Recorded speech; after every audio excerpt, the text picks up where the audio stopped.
राजधानी मुंबईत भिकाऱ्यांची संख्या वाढणार आहे, कारण शिर्डीत भिकाऱ्यांच्या विरोधात मोहीम सुरू केली गेली आहे आणि इथल्या भिकाऱ्यांना मुंबईतल्या भिकारी गृहात पाठवण्यात आलंय।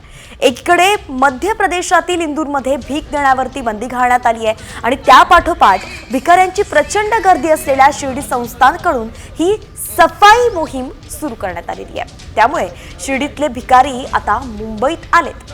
दुसरीकडे बंदी असलेल्या इंदूरमधून सुद्धा भिकारी हे मुंबईत येऊ शकतात आणि देशाची आर्थिक राजधानी असलेल्या राजधानी आता भिकाऱ्यांची राजधानी होण्याची भीती व्यक्त केली जाते।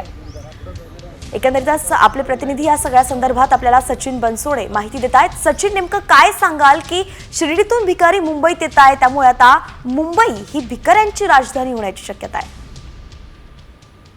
धार्मिक स्थळी भिकाऱ्यांची वाढती संख्या जी आहे ती खरंच चिंतेची बाब बनलेली आहे। त्यात आपण बघितलं तर महाराष्ट्रातलं जे सर्वात मोठं देवस्थान म्हणून ओळखलं जातं ते शिर्डीचं साई मंदिर जे आहे, या साई मंदिरात दररोज हजारो साई भक्त या ठिकाणी दर्शनाला येतात, तर वर्षाकाठी करोडो साई भक्त या ठिकाणी शिर्डीत येत असतात आणि त्यामुळे या ठिकाणी भिकाऱ्यांची संख्या जी आहे ती देखील मोठ्या प्रमाणात वाढल्याचं चित्र आहे।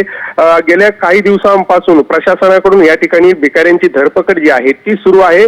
मात्र जेव्हा प्रशासन या भिकाऱ्यांना इतरत्र हलवते, काही दिवसातच पुन्हा मोठ्या संख्येने भिकारी शिर्डीत येतात आणि यात जर बघितलं तर सर्व स्तरातील म्हणजे महिला पुरुषांसह बाल भिकाऱ्यांची संख्या देखील मोठ्या प्रमाणामध्ये आहे। आणि आता आपण जर बघितलं तर कालच साईबाबा संस्थान असेल, शिर्डी पोलीस प्रशासन आणि नगर सचिन की शिर्डीतून जे भिकारी आहेत ते मुंबईत आणले जात आहेत आणि त्यामुळे आता मुंबईच्या भिकारी गृहात संख्या वाढतीये आणि म्हणूनच सरकारला आता या सगळ्या विरोधात कडक पावलं उचलणं अत्यंत गरजेचं आहे।